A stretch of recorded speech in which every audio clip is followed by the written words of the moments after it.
भोपाल की ट्रिशा शर्मा हो या ग्रेटर नोएडा की दीपिका हो, और भी तमाम ऐसी बच्चियां हैं जो पहले भी और अभी भी घरेलू हिंसा या दहेज की प्रताड़ना से प्रताड़ित होकर और अपनी लीला समाप्त कर लेती हैं।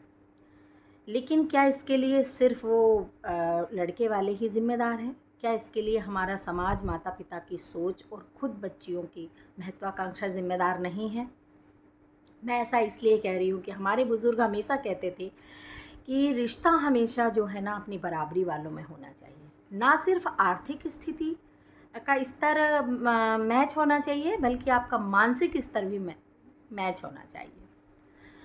लेकिन अभी एक चलन हो गया है कि माता पिता को ऐसा लगता है कि जैसे हमारी बच्ची को बिल्कुल एकदम ऐसा आलीशान घर, बंगला, महल, नौकर चाकर, गाड़ियाँ, ऐसा सब कुछ मिल जाए, और बच्चियाँ भी ऐसी ही महत्वाकांक्षा रखने लगी हैं। कड़वा है लेकिन सत्य है। आपको नहीं लगता कि आपकी बच्ची ऐसे घर में एडजस्ट हो पाएगी? आपको जिस घर में कंफर्टेबल लगता है, आपको लोगों से मिलके ही पता चल जाता है। आप उनके घर जाती हैं, जब बच्ची भी लड़के से मिलती है, बात करती है, तो ना सिर्फ वो एक व्यक्ति से शादी नहीं करती, पूरे परिवार से उसकी शादी होती है। उसके माता पिता का मानसिक स्तर मेल खाना चाहिए, उनका बात व्यवहार कैसा है वो मेल खाना चाहिए। बहुत से माता पिता ऐसा देखते हैं कि मतलब उनके घर में 10-20 एकड़ ज़मीन होना चाहिए, 3-4 बंगले होना चाहिए, 8-10 गाड़ी होना चाहिए। आपके खुद के पास क्या है ये आप नहीं देखते हैं, तो बच्ची अनकंफर्टेबल महसूस करेगी। आप भी हमेशा उनसे दबे दबे रहेंगे।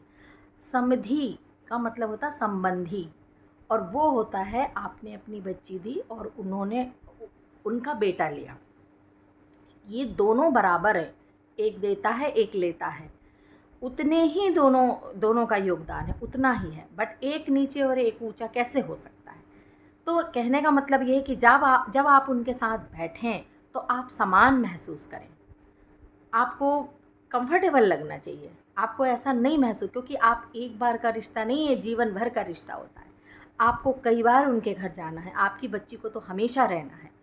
आप जो इतनी प्रॉपर्टी देखते हैं, इतनी दौलत देखते हैं, कभी भी किसी भी बच्ची को उसके बच्चे के पेरेंट्स की प्रॉपर्टी उस पीढ़ी को नहीं मिलती है। ये आप क्यों नहीं समझते? हमेशा जो भी प्रॉपर्टी माँ बाप बनाते हैं तो वो नेक्स्ट पीढ़ी को मिलती है, अगली जनरेशन को मिलती है।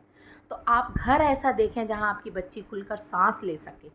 और अगर कोई बच्चा आर्थिक रूप से कमज़ोर है, कर्मठ है, वो कुछ करना चाहता है जीवन में, लेकिन वो आर्थिक रूप से वो कमज़ोर है, वो नहीं कर सकता, कोई बिज़नेस करना चाहता है, तो आप उसको नहीं हेल्प करेंगे।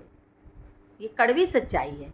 लेकिन जो पहले से ही एकदम धनवान है, जिसके पास पहले से ही इतने बाप दादाओं की दौलत है, सब कुछ है, तो आप उसको और देते जाएंगे, और जब आप और देते जाएंगे तो उसे लगेगा आपके पास और है, ये और भी दे सकते हैं। तो आप इस चीज़ को समझिए, आप हेल्प उसकी करिए जिसको उसकी ज़रूरत है और जिसका इंटेंशन सही है, जो आपकी बच्ची को जीवन भर खुश रख सकता है। उसके माँ बाप का इंटेंशन देखिए कि वो आपकी बच्ची को अपने घर की बहू बनाकर नहीं, अपनी बेटी जैसे बनाकर रखना चाहते हैं, खुलकर सांस ले सके, जहाँ आपकी बच्ची अच्छे से जी सके। और जितना आपकी बेटी स्वतंत्र अपने घर में है, क्या वैसी ही स्वतंत्रता वहाँ है? आप वैसा परिवार देखिए। मैं ऐसा नहीं कह रही हूँ, बहुत सारी कंजर्वेटिव फैमिली हैं, बहुत सारे लोग मिडिल क्लास सोच के हैं कि जिनको सारी कुछ चीज़ें बैलेंस चाहिए, बहुत ज़्यादा आज़ादी नहीं है उनके घरों में, क्लब्स नहीं जाते, पार्टीज़ नहीं करते, ये सब नहीं। आप वैसी फैमिली देखिए। अगर आप इस तरह की आपकी मेजॉरिटी है तो आप उस तरह का घर देखिए। सारी चीज़ें सोच समझ के आप करिए कि आप अच्छे से एडजस्ट हो सके। लेकिन ये नहीं देखना है पूरा दिखावे में आपको जाना है कि 4 लोग रिश्तेदार क्या पूछेंगे, लड़के की कितनी खेती है, 10-20 एकड़ खेती है, कितने मकान हैं, कितना घर है, कितना बैंक बैलेंस है, घर में कितने लोग हैं, ये सब आपको देखना है। आपकी बेटी को कितने ट्रिप कराएगा लड़का साल भर में, है ना? और बच्चियां भी ऐसी ही उम्मीद करने लगी हैं, एकदम सब्ज़ बाग देख कर आती हैं। तो मैं किसी को वो नहीं बोल रही, मैं एक जनरल बात कर रही हूँ कि जो सोच हो गई है, जो पेरेंट्स की सोच हो गई है, कहीं कहीं पेरेंट जो है, बच्चे जो हैं पेरेंट्स की महत्वाकांक्षाओं की बलि चढ़ जाते हैं, और कहीं कहीं पेरेंट जो है वो बच्चों के आगे हार जाते हैं। और ये सिर्फ बेटे और बेटी की बात नहीं है, बेटे भी उतनी ही उसी दौर से गुज़र रहे हैं, मानसिक परेशानियों से, मानसिक तनाव से गुज़र रहे हैं। बहुत जगह लड़कियां झूठे इल्ज़ाम लगा के उनको फंसा दे रही हैं केसेस में, कोर्ट केस में। बेटियां कहीं कहीं पर ये, तो हम दोनों को ही इस चीज़ को समझना होगा, समाज को इस चीज़ को समझना होगा, और पेरेंट्स को ये चीज़ को समझना होगा कि बेटी को पढ़ाया है, लेकिन बेटी को जब इतना आपने आज़ादी दी है, इतना स्वतंत्र रखा, इतना पढ़ाया, उसको इतना आगे बढ़ाया, तो उसकी मुसीबत के समय भी उसके साथ खड़े रहें।